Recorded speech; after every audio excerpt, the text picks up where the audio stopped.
Hey, it's Meredith with the Hickory Tree, and we're on site today doing our second design takeover. One of my store regulars, Lindsay Hardaway, invited us out to a home her and her husband have purchased. They call it Stonehaven. It's a historic home right in the heart of downtown Hickory. It is absolutely gorgeous.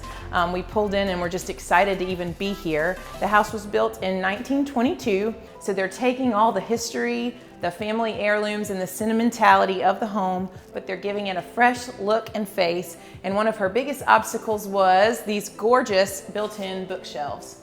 She just felt overwhelmed that she wanted to make them fabulous. They're right here at the entryway to the home. There's a gorgeous staircase and a gorgeous front door, and it's one of the first things you'll see. So the first step to getting your built-ins set up and ready to go is to lay out all the types of things that you want to use. Large, small, you want to use an eclectic mix of things, texture, color, all sorts of finishes.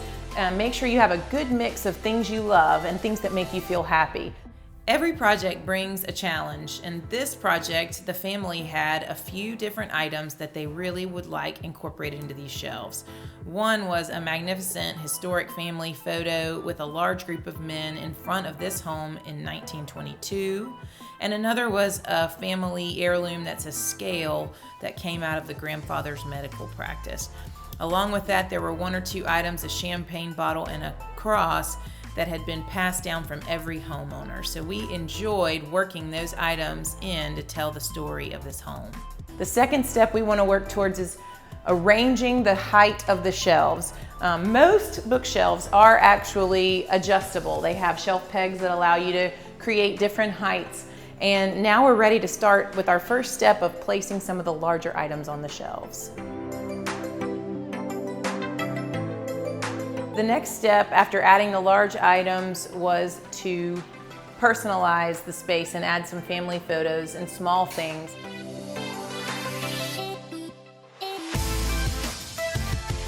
Okay, well, let's get started.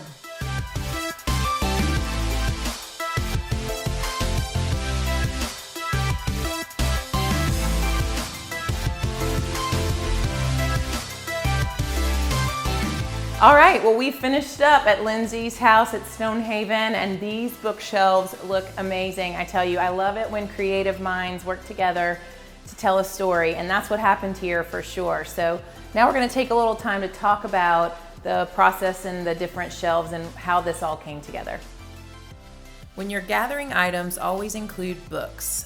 People forget books often. It's a common mistake. Since you're stylizing bookshelves, use some vertically with bookends. Use the larger books horizontally for stacking, but we always see bookshelves look better when you include books.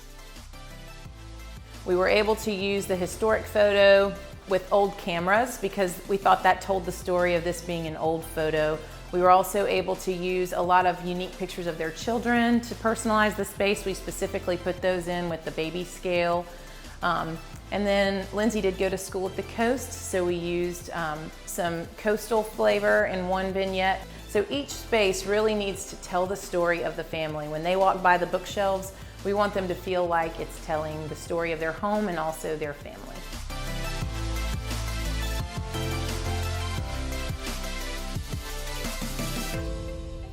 All right, so Lindsay, what are your thoughts? What do you think? This has been absolutely amazing. This whole experience has been wonderful, being able to be a part of it and help out with Meredith and JD both.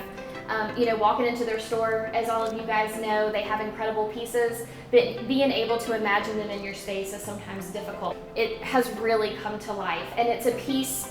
The whole thing is just something that we'll be able to enjoy and connect with. Every time we come up and down these steps, we'll be able to look over and see these things, and it's just a part of our family. Nice.